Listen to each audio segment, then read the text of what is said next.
우리의 전한 것을 누가 믿었느뇨? 여호와의 팔이 네게 나타났느뇨?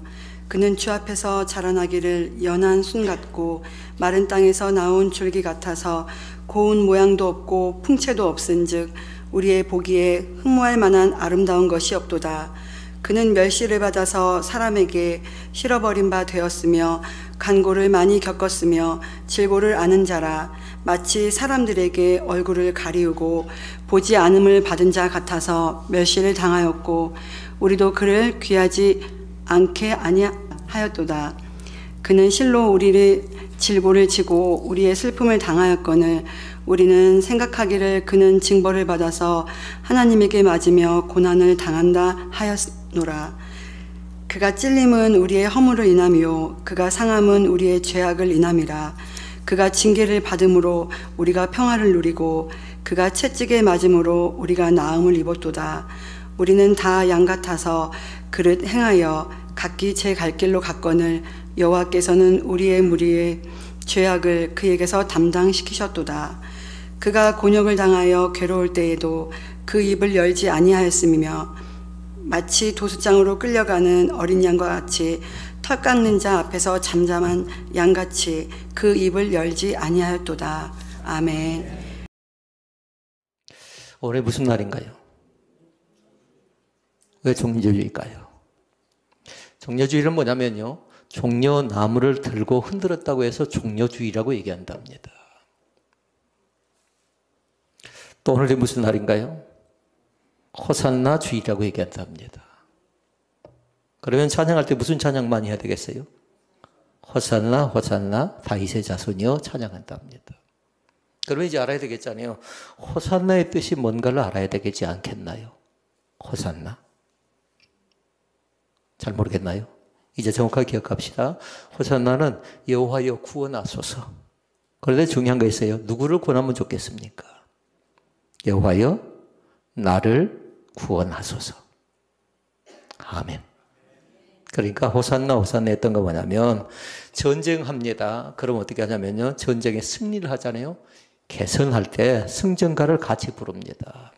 예수님께서 예루살렘에 입성합니다. 그랬더니 뭐냐면요, 사람들이 두 종류였어요. 비난하고 비평하고 불평한 사람이 있었는가 하면 환영하고 모신 사람도 있었답니다. 그러니까 환영하고 모신 사람 무슨 노래? 호산나 노래.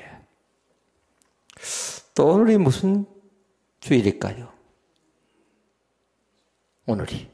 이게 제일 중요하답니다. 뭐냐면 오늘부터 뭐가 시작되죠? 고난주간, 고난주일이 시작된답니다. 그러니까 이번 한 주간 동안은 뭐예요? 고난주간이에요. 그러니까 오늘은 무슨 주일? 고난주일이라고요. 고난주일. 그러니까 나는 호산나 주일이라고 생각한다. 나는 예루살렘 주일이라고 종려주일이라고 생각한다. 또 하나는 고난주일이라고 생각한다 할 때 어떤 걸 받아들여도 괜찮지만 그러나 잃어버리지 말 것은 고난주일을 잃어버리지 마시라고요. 그리고 나면 일주일 뒤에 부활절이 찾아온답니다. 우리 사랑하는 성도들 가운데 부활의 기쁨이 넘쳐날 수 있기를 바랍니다. 그래서 오늘 말씀의 제목은 뭐냐면요, 문제만 제가 제시를 해주고 답은 여러분이 적습니다. 문제가 뭐예요? 누구를 위한 고난인가? 답은 한 자로. 나.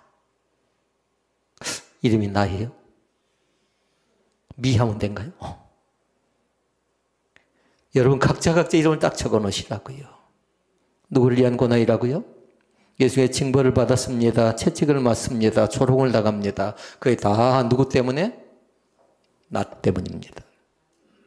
가정에 다툼이 납니다. 누가 뭐 때문에 그렇습니까? 바로 너 때문에라고 하니까 가정에 다툼이 나는 거죠. 제가 책을 보는데 예화 가운데 그런 예화가 있었습니다. 어떤 가정이 결혼 생활이 한 10년 차 되어져 가는데 계속 다툼이 심하게 일어납니다. 근데 아들은 몇 살이냐면 6살이에요. 6살. 그날도 대판 싸웁니다. 대판. 아들이 옆에 있음에도 불구하고 엄마 아빠가 심각하게 싸우는 모습을 보고 아들이 중재에 나섭니다. 뭐라고 얘기하냐면 엄마 머리 갖고 가운데로 대고 그다음에 아빠 머리 가운데로 대고 하나의 머리가 부족합니다. 누구 머리일까요? 6살 나이에 머리가 세 군데 딱 모여져서 이 아이가 머리를 딱 감싸버립니다. 그러면서 그 가정이 생각을 합니다. 우리가 너무 아이 앞에서 보여주지 못했다라는 겁니다. 좋지 못한 걸 너무 많이 보여줬다라는 겁니다. 한마디로 얘기하면 이 아이의 지혜가 이 가정의 다툼이라든가 이 가정의 싸움을 그치게 만드는 하나의 원동력이 되었다는 그런 사실입니다. 이제는 뭐냐면요, 전쟁은 이미 시작됐습니다. 전쟁은. 그 전쟁은 무슨 전쟁일까요? 사람들이 얘기합니다. 지금은 무역전쟁이래요. 경제전쟁이래요. 더 중요한 전쟁이 있어요. 우리는 그것은 일단 놔두자고요. 일단은. 영적 전쟁은 이미 시작됐어요. 이제 같이 싸움을 해볼만 해야 되는데 우리의 힘만 가지고는 해보기가 상당히 어렵답니다. 그런다고 절망하고 낙담하고 포기하기는 이르답니다. 어떻게 해서든지 영적 전쟁 가운데서 승리하기 위해서 해야 될 싸움이 있는데요. 그건 다른 것 아니라 철저하게 먼저 나 자신과 냉정한 승부를 펼쳐나갈 수 있기를 바랍니다. 하나님과 나와의 약속이 있다면요, 그 약속을 한번 지켜나가면서요, 영적 승부 가운데 제일 가장 크나큰 장애물이 누구냐면요, 나란 사람이었어요. 자꾸만 미루려고 하지요. 차차 하지요. 또 언제? 나중에 하지요. 자꾸 미루려고 합니다. 이제는 미룰 수 있는 시간이 많이 없는 것 같습니다. 28년 된 저희 아버지하고 나눈 대화합니다. 저희 아버지가 장인어른이 하나님 나라 가셨습니다 하니까는 뭐라고 얘기하냐면요, 자기는 언제 가냐요. 언제 가냐고 묻습니다. 그러면서 화장하냐고 묻습니다. 그래서 제가 또 물었습니다. 아버지도 화장해 드릴까 했더니 아무도 보이지 않는 곳에 가서 뿌려달래요. 유언일까요?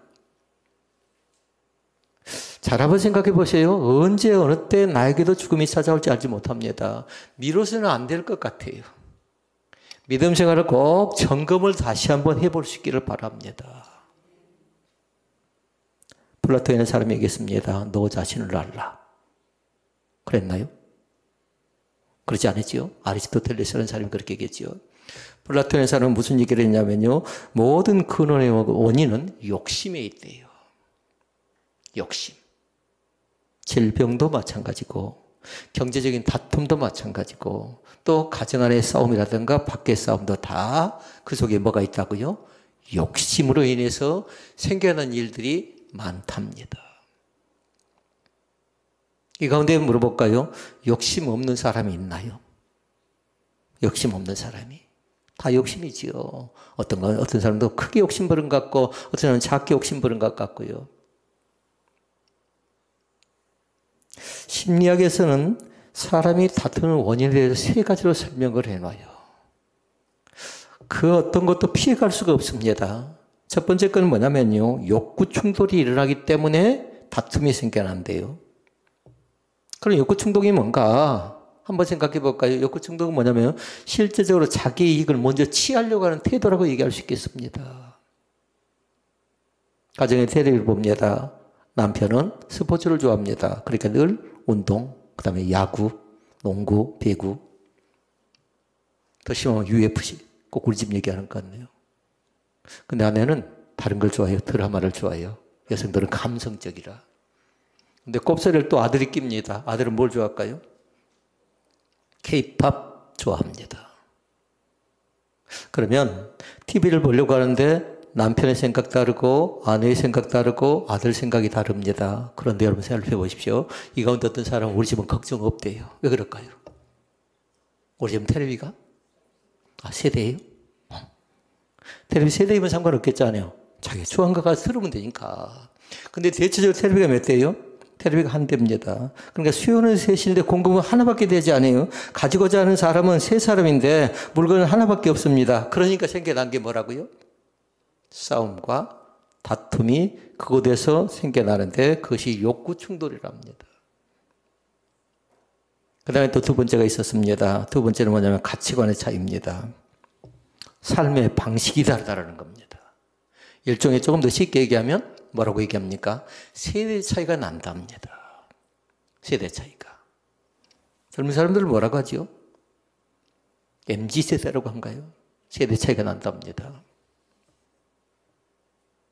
어떤 가정에서 있었던 일인데요. 아들은 뭘 좋아하냐면요. 머리 색깔 자체가요. 노란 머리를 좋아해요. 아들 자체가. 그리고 아들이 늘 생각한 건 뭐냐면요. 머리에 굉장히 신경을 씁니다. 근데 어떤 날 보니까 그 노란 머리를 또 희한하게 따고 돌아다닙니다. 그런데 또 밖에서 보니까 이 아들이 뭐냐면요. 담배라고 한 거예요. 담배라고 한 거예요. 토바크토라고 한가요? 담배를 또 열심히 피워대기 시작합니다. 엄마가 믿는 사람입니다. 노란 머리도 싫고 머리를 따고 다니는 것도 싫고 또 하나는 담배 피우는 것도 싫고 그리고 어떤 날은 아들이 잡는 사이에 몰래 들어가서 가위로 머리를 생각이에요. 생각. 그러면 큰일 나겠잖아요. 큰일 나죠. 이 아이가 원한 건 뭔 줄 아십니까? 지금 저쪽 우리 저 친구들은 노란 머리 그냥 놔두지 않은데 이쪽은 절대 안 돼요 하고 뜨고요. 가치관의 차이답니다. 개성이 존중받고 싶답니다. 나도 그때는 한번 그렇게 해보고 싶답니다. 그때는. 근데 그것으로 인해서 심리학에서는 다툼이 많이 일어난다고 합니다. 세 번째 다툼이라는 건 뭐냐면요. 감정적인 충돌이라고 얘기하는데요. 이 충돌은 교회 안에도 밖에도 많이 일어난답니다. 감정이 상하니까요. 걷잡을 수 없습니다. 어떤 사람은요. 물건을 자꾸 집어 던집니다. 아마 모르긴 해도 지금 텔레비 조심해야 돼요. 옛날 텔레비는 어쨌습니까? 무게라도 많이 나갑니다. 근데 지금 텔레비는 좀 가벼워요. 조심해야 돼요. 자꾸 물건 던지는 사람은 손에 잡혀도 던지는데 기력이 있으면 어쩔까요? 텔레비를 들어서 던질 그런 심사이잖아요. 감정을 절제하지 못해서 생겨나는 얘기를 합니다. 같은 말이라도 기분을 상하게 하면 감정이 충돌합니다. 사회가 지나가면 지나갈수록 또 사회에서 가끔씩 뉴스가 들려올 때요. 전혀 상상할 수 없는 사건들이 들리지 않던가요? 지나가다가 좀 잠깐 쳐다봤다고. 옷깃을 스쳤다고. 이렇게 사람을 죽이는 끔찍한 사건, 사고도 마찬가지로 감정 정리가 잘 되어지지 않으니까 자기의 화라든가 자기의 분을 잘 다스리지 못하니까 생겨난 문제라고 얘기할 수가 있을 것 같습니다. 그러면 한번 살펴보십시다. 어떻게 이러한 문제를 해결해야만 할까요? 라는 거예요. 사회가 전반적인 갈등이 있습니다. 가정 안에 갈등이 있습니다. 교회 안에 갈등이 있습니다. 그러니까 두 가지 문제를 생각해요. 갈등을 풀 수 있는 문제가 있고 갈등을 풀 수 없는 문제가 있는데 갈등을 풀 수 없는 문제 같으면 어떻게 할까요?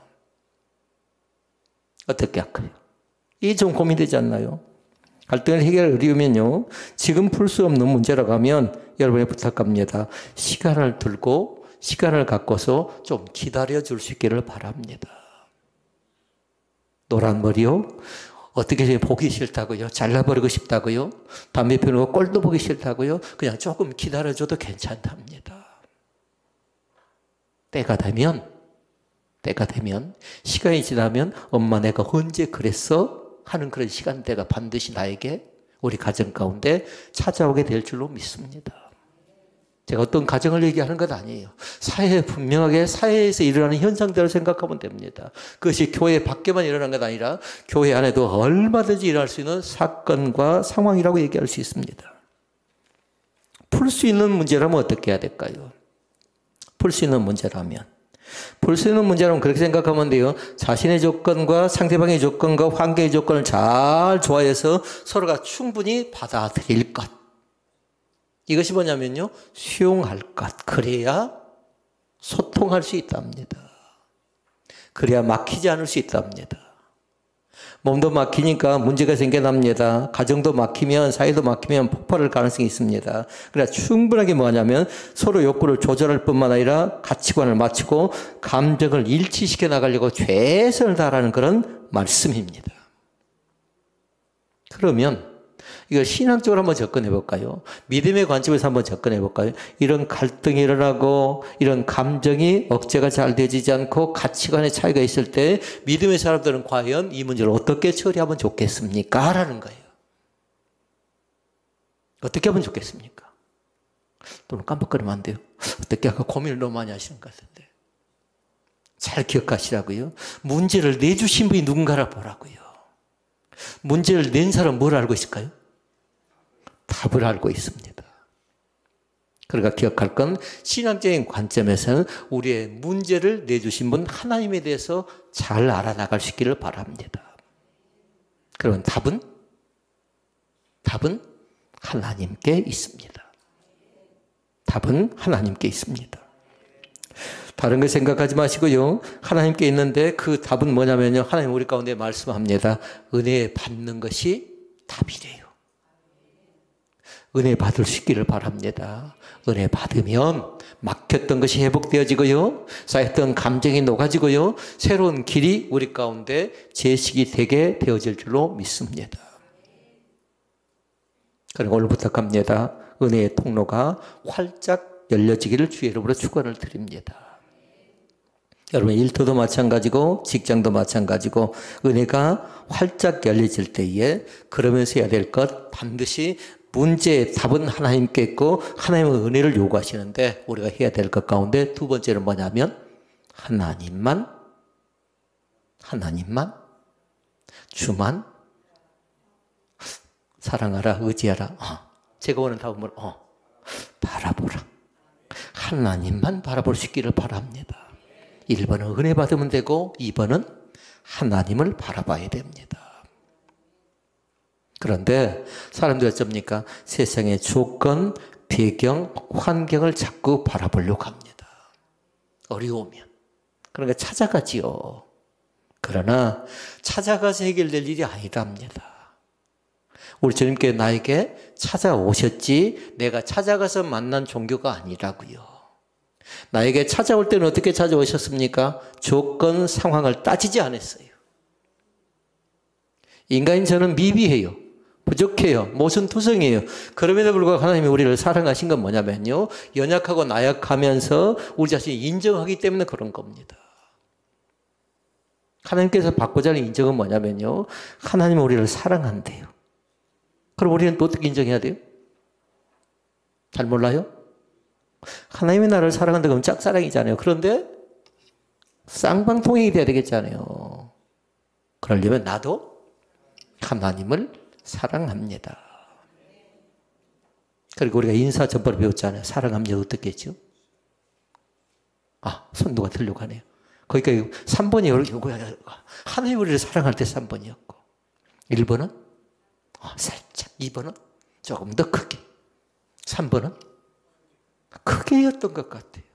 그러니까 하나님의 사랑은 이 시간에도 마찬가지 무궁무진하게 연약하지만 부족하지만 모자라지만 또 때로는 신앙 가운데 여러 가지 힘겹게 싸워가고 있지만 육체적인 질병 가운데 있을지라도 하나님이 여전히 우리를 동일하게 공평하게 사랑하신 그 하나님. 나는 그분을 믿습니다. 오늘도 마찬가지 나는 그분을 믿습니다. 그러니까 종려주일 때 찬양이 나와요. 호산나 호산나 다윗의 자손이여 라고 얘기합니다. 이번 한 주간이 너무 고난이라고 해서요. 너무 무겁게 지내지 마시고요. 찬양하면서 극복하는 그런 신앙이 우리 가운데 넘쳐날 수 있기를 바랍니다. 일주일에 한 번도 괜찮아요. 저는 어려서요. 신앙을 처음 가질 때 새벽 예배부터 가르쳐줘서 그것이 감사해요. 코로나 때 새벽 예배를 많이 빠진 적이 있습니다. 많이 못한 적이 있습니다. 그리고 일부러 또 안 해버린 적도 있었습니다. 그런데 뭐냐면요. 목회를 마칠 때까지 새벽 영성만큼은 새벽만큼은 지키고 싶은 그런 갈망이 있어요. 동의 안 하신가요? 동의 마음이 안 되는데. 근데 여러분만, 저만 그런 건 아니에요. 여러분도 마찬가지 살아 숨쉬는 귀한 역사가 있으려고 하면요. 새벽 영성이 맑고 깨끗해야 된답니다. 재정은 없으면요. 못할 수도 있습니다. 때로는 시간이 없으면요, 때로는 여의치 못하면요, 주일도 빠져버릴 수도 있답니다. 그러나 여러분, 기도부터 회복되어지면요, 기도가 잘 되어지지요? 그러면 기도의 줄을 붙잡지요? 거기가 바로 무슨 줄일까요? 어떤 분은 또 구원의 줄이라고 하대요. 그것이 바로 생명줄인 것을 믿습니다. 그 줄로 하버리면 어떻게 된다는 거예요, 그러면? 죽는다라는 겁니다. 잘 살펴보세요. 그러니까 우리 가정에 생명줄을 붙잡고 있는 사람이 누구인가 보라고요. 그 사람 덕에 살고 있는 겁니다. 남편이 바빠서 생명줄을 못 잡습니다. 그럼 아내가 잡아줍니다. 그럼 그 아내 덕분에 살아가는 경우가 상당히 많습니다. 누군가는 잡았으면 좋겠어요. 누군가는. 때로 어떤 사람은 부족하니까 자녀들과 같이 잡져갑니다. 괜찮합니다. 같이 잡아도 괜찮합니다. 함께 같이 더불어서 살아가는 귀한 복이 2025년도 사순절 막바지 부활절을 앞두고 우리 살아가는 성도들 가운데 희망차게 임재하시기를 주님의 이름으로 부탁을 드립니다. 주님의 일하심을 나를 통해서 그 존재감이 드러났으면 좋겠어요. 이제 봄이잖아요. 봄 아닌가요? 봄이 맞지요? 아무리 꽃샘추위가 극성을 부린다 할지라도 내 마음이 어두운 장막을 활짝 걷어내고요, 희망차게 2025년 봄을 맞이하는, 이미 봄이 시작돼 버렸지요. 이사야 53장은 얘기합니다. 예수님이 세상에 오셨습니다. 그런데 어떻게 오십니까? 이사야 53장 고난장이랍니다. 고난장. 고난받기 위해서 이 땅 가운데 오셨다고 선명하게 말씀합니다. 그런데 보니까 어떤 고난이었어요? 멸시를 당합니다. 멸시. 누군가 나를 멸시한다고 생각해 봐요. 그러면 어떤 사람은 머리가 좁히실 사람도 있을 것 같아요. 속에서 아마 부글부글 할 사람도 있을 것 같아요. 그런데 죄 없으신, 흠이 없으신 주님께서 이 땅에 올 때에 제일 먼저 당한 건 뭔 줄 알아요? 멸시를 당했어요. 그게 끝나지 않죠. 또 뭐 당했죠? 천대. 그리고 굴욕, 고통을 당합니다. 그리고 결국은 어떻게 하신 줄 아십니까? 십자가에 못 박혀서 달려 돌아가십니다. 그러니까 오늘 말씀은 뭐냐면 고통이라든가 고난이라든가 이런 것들이 다 아까 말씀 제목으로 간다면 누구 때문에? 나 때문이라고요.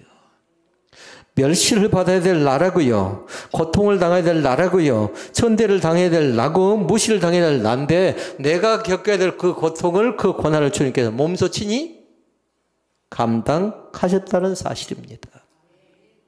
오늘 그 사실이 믿어졌으면 좋겠습니다.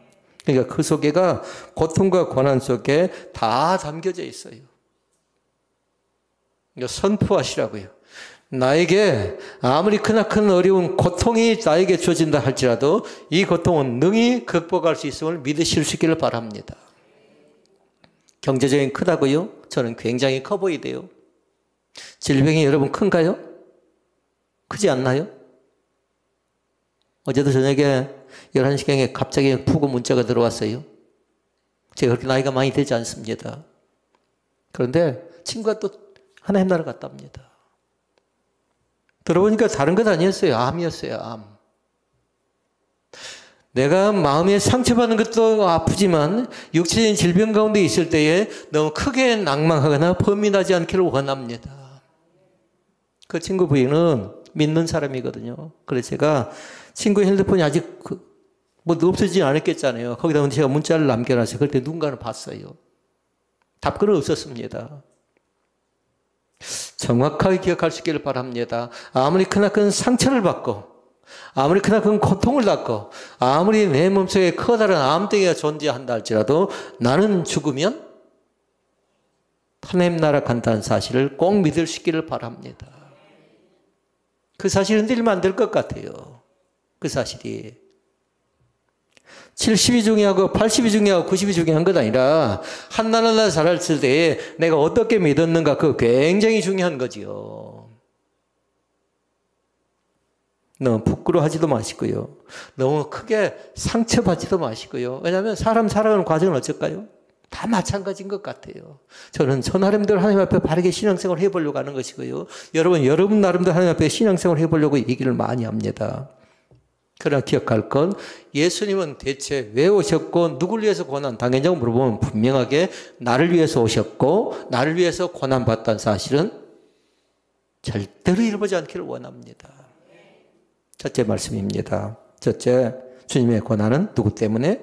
나 때문에 당하신 고난입니다. 그러니까 뒤에다가 가로 열고 그 나란 사람 이름을 좀 선명하게 적어놨으면 쓰겠어요. 찬양합니다. 뭐라고 찬양하던가요? 주님께 그렇게 얘기합니다. 주님, 내 이름 아시죠? 또렷하고 정확하게 아십니다. 우리의 이름을 정확하게 아셔요. 우리의 폐부까지도 다 헤아려 주신답니다. 그러니까 그 주님이 당하는 우리의 허물이라든가 우리의 죄악이라든가 우리의 교만이라든가 우리의 혈기가 있습니다. 그런데 예수님께 다 그것들을 다 짊어지셨습니다. 오늘 이 사실이 흔들려서는 안 되겠습니다. 성경에 계속 나옵니다. 누구를 위해서 당하셨는가 했더니 보니까요. 우리를 위해서 당했대요. 우리를. 그러나 우리는 어떻게 적어놔야 된다고요? 간단하게 나를 적어놓았나. 나 때문에 당하신 그 고난이 얼마나 힘드셨나, 얼마나 아프셨나, 얼마나 탄식하셨을까 생각할 때 그 나 때문에 남다는 것을 그 고난, 그 굴욕, 그 멸시, 그 천대, 그 십자가, 그 죽음에 결단 걷되지 않기 위해서는 이걸 인정하는 귀한 신앙이 우리 가운데 있어지기를 원합니다. 7절은 얘기합니다. 7절 곤욕을 당하여 괴로울 때도 입을 열지 아니하였고 도살장으로 끌려가는 어린 양처럼 털 깎는 자 앞에 잠잠한 양같이 그의 입을 열지 아니하였다. 아멘. 그럼 뭐에 따르는 거예요? 침묵하셨대요. 왜 침묵하셨을까? 얼마든지 항변할 수 있었고 얼마든지 내 자신이 나는 아무런 문제가 없습니다라고 얘기할 만도 한데 얼굴에 침을 뱉고 그리고 주먹으로 치고 손바닥으로 때렸을 때에 조령할 때에 한 번도 대꾸하거나 공격하지 않았습니다. 그러니까 여기서 주님의 무기가 뭐라는 거예요? 침묵이었다는 겁니다. 침묵. 질문. 누구를 위한 침묵이었다고요? 우리 어린 양을 향한 침묵이었던 것을 분명하게 기억할 수 있기를 바랍니다. 그럼 우리 생각해 봐요. 우리에게 만약에 누군가가 주먹질을 하고 누군가 만약에 조롱을 하고 핍박을 하면 그냥 있겠나요? 대항하고 대적하고 또 심하게 그럴 가능성이 있잖아요. 그러니까 이 시간에 분명하게 하나님을 나의 아버지로 모시면서 그 예수님이 나의 믿음의 아버지임을 꼭 고백하는 귀한 신앙이 우리 가운데 있어지기를 원합니다. 나 때문이라는 것. 둘째 말씀. 주님의 고난은 여러분 뭘까요? 한마디로 얘기하면 사랑이답니다. 사랑. 그래서 우리 뭐라고 했어요 아까? 하나님은 사랑입니다. 성경의 핵심이에요. 그러면 여러분 한번 살펴볼까요? 성경의 핵심 가운데 사랑에 관계된 말씀이 어디 나와 있죠? 성경을 66권의 성경을 하나하나 다 없애가면서 한 절로 놔두면 남아있는 게 뭐라고요? 요한복음 3장 16절 하나님은 사랑입니다. 이 말씀만 남는답니다. 그러니까 다른 말씀은 잘 암송은 못해도 요한복음 3장 16절 말씀은 통째로 암송하실까? 해볼까요? 끝까지 갈 수 있을 것 같네요. 꼭 암송하시라고요. 정 안 되면 율동해서요. 노래로 하라고요. 노래로. 암송하려면 좀 잘 안 된 사람 노래는 또 기가 막히게 잘하대요. 암송하니까 노래가 되는 겁니다. 그러니까 정의를 딱 해야 돼요. 주님의 고난은 무엇 때문에? 나를 그토록 사랑하셨고 나의 연약함을 아시면서 까발리지 않고 그 사랑에 대한 흔적이 그곳에 담겨져 있음을 믿습니다. 내가 너를 사랑하노라 말씀할 때에 나도 당신을 사랑합니다. 맞장구 치시라고요. 세상의 사랑도 마찬가지입니다. 에로스적인 사랑이 있다고 합니다. 그런데 그 에로스적인 사랑은 뭔가요? 혼자가 일방적으로 사랑하는 사랑은 뭘까요? 짝사랑. 외로운 사랑이랍니다. 그런데 부부가 같이 사랑합니다. 같이 함께 합니다. 더불어 합니다. 그러면 그것이 외롭지 않답니다. 함께 같이 동행한다고 생각하는 겁니다. 혼자 가는 길은 멀고 험하고 외로워 보입니다. 그러나 함께 같이 갈 때 그곳에 따뜻한 사랑이 담겨져 있음을 날마다 믿을 수 있기를 바랍니다. 여러분 거기다 기록해 놔야 돼요. 주님의 고난이 사랑이라고 하면 반드시 그곳에 주님이 원하는 건 뭐냐면요. 네 자를 원해요. 네 자. 네 자. 뭘까요? 네 박자는 잘 알죠? 네 박자는 어떻게 시작하죠? 얼마 전에 어떤 집사님 그 돌아가실 때 보니까 쿵짝 쿵짝 그 다음에 쿵짜작 쿵짝하고 장례식 때 누군가 그 돌아가신 분 있었잖아요. 그런데 우리의 내자는 뭐냐면요. 주님을 내가 사랑합니다라는 그 사랑에 대한 것이 내자는 뭘까요? 날마다 잃어버리면 안 돼요. 그 신앙 고백이답니다. 신앙 고백. 나도 당신을 사랑합니다라는 것 자체가. 그러니까 주님의 고난이 사랑이라고 아는 사람은 신앙 고백을 분명하게 할 줄 알아야 돼요. 오늘 그 신앙 고백이 우리 가운데 있어지기를 원합니다. 셋째, 주님의 고난 자체가 하나님의 은혜랍니다. 은혜. 은혜는 보니까 쭉 나와 있습니다. 주님의 고난 당함으로 말미암아 하나님의 은혜가 나에게 나타났는데 네 가지로 나타났어요. 첫째는 우리의 허물을 용서해 주셨습니다. 그러니까 나는 용서를 받은 사람이에요. 대신 해야 될 거 뭐냐면 이실직고 해야 돼요. 이실직고. 제일 중요한 이실직고는 뭐냐면요. 나는 죄인입니다라고 이실직고 하시라고요. 그러니까 죄인이라는 건 뭐냐면 나는 어떤 잘못을 범했고 어떤 실수를 했고 어떤 범죄를 했는가를 세세하게 다 기록하지 않아도요. 그 속에가 다 담겨져 있어요. 그러면 그곳에서 뭐가 나타난다고요? 그것이 허물로 나타나는데 그 허물이 드러나는 것 아니라 주님께서 우리에게 죄의 사함의 권세를 허락해 줄 줄로 믿습니다. 그것이 바로 곧 용서랍니다. 그 용서를 받은 사람들이에요. 또 한 가지 용서가 나오는데요. 죄악도 용서받습니다. 죄악도. 죄악은 뭐냐면요. 일부러 지은 죄도 있고요. 알고도 마음이 연약하고 이기지 못하고 지은 죄도 있는데요. 이런 죄악들이 낱낱이 다 고백되어지고 낱낱이 다 드러나면 어쩔까요? 부끄럽게 이럴 데 없겠잖아요. 그러나 이실직고 하면 어쩐다고요? 그 죄악도 용서를 받습니다. 용서를 받는다고요. 또 한 가지가 나오는데요. 하나님과 우리와의 사이에 꼭 있어야 될 게 있답니다. 거리감이 있어야 돼요. 거리는 어떻게 하면 좋겠습니까? 하나님을 가까이 하라. 그것이 곧 복이 돼요. 그런데 뭐냐면 세 번째 말씀은 하나님을 가까이 하지 못하게 만든 게 뭐냐면 담이에요. 담. 담 중에 무서운 담은 뭐냐면요. 막힌 담이 있답니다. 그러니까 앞으로 나가지를 못하는 겁니다. 막아버리니까.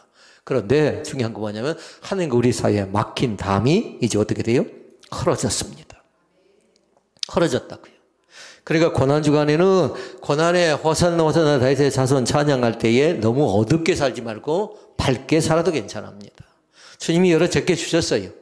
나에게.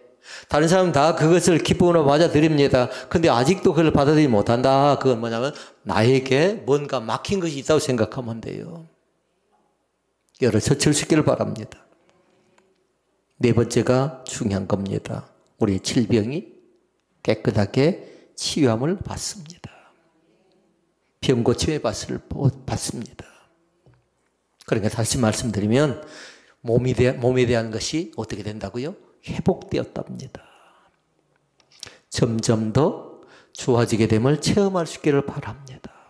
병원 갈 때마다 여러분 검진 받으면 좀 두근거리지 않나요? 혹시 하고. 그렇죠? 그런데 너무 염려하지 않기를 원합니다. 우리 주님께서 회복하고 이전보다 더욱더 강건하게 나를 만들어서 다시 한번 세워주실 것입니다. 마지막 네 번째. 그러면 고난당한 주님을 생각하면 우리가 어떻게 살아나가니 좋을 것인가. 이미 말씀드렸어요. 나 때문입니다 하고 뭐 하라고요? 고백하라. 신앙 고백 분명히 할 수 있기를 바랍니다. 나 때문이라고. 이제 다른 사람 생각하지 마시라고요. 우리라고는 폭넓게 생각하지 말라고요. 여유있게 생각하지 마시고 나 한 사람 때문에 고난도 당하고 멸시도 당하고 천대도 당하고 슬픔도 아픔도 겪었다는 사실. 그러면 이제 그걸 인정한 사람은 어떨까요? 그걸 증거하는 겁니다. 언제? 날마다 그것을 주님의 사랑을 증거하며 살아가는 건데요. 사도행전 말씀에 보니까 그렇게 얘기합니다. 예루살렘과 온 유대와 사마리아와 땅끝까지 이르러 복음의 증인이 되려. 그러니까 뭐 하는 얘기예요? 여호와의 증인이 되래요. 여호와의 증인, 그런 단체가 써버리기가 좋지 않는 용어지만요. 용어처럼 들려지는데요. 그러나 중요한 건 뭐냐? 여호와의 증인을 한마디로 얘기하면 뭘까요? 전도에 대한 걸 잃어버리지 말래요. 한 영혼 한 영혼을 놓고 누굴 전도할 것인가? 누굴 살필 것인가? 그러면서 그 사랑을 실천하는 귀한 믿음의 용사들이 될 수 있기를 바랍니다. 어떤 것도요, 극복하지 못할 것은 없답니다.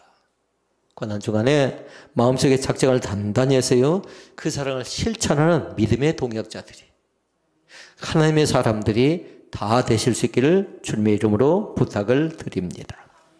기도하시겠습니다.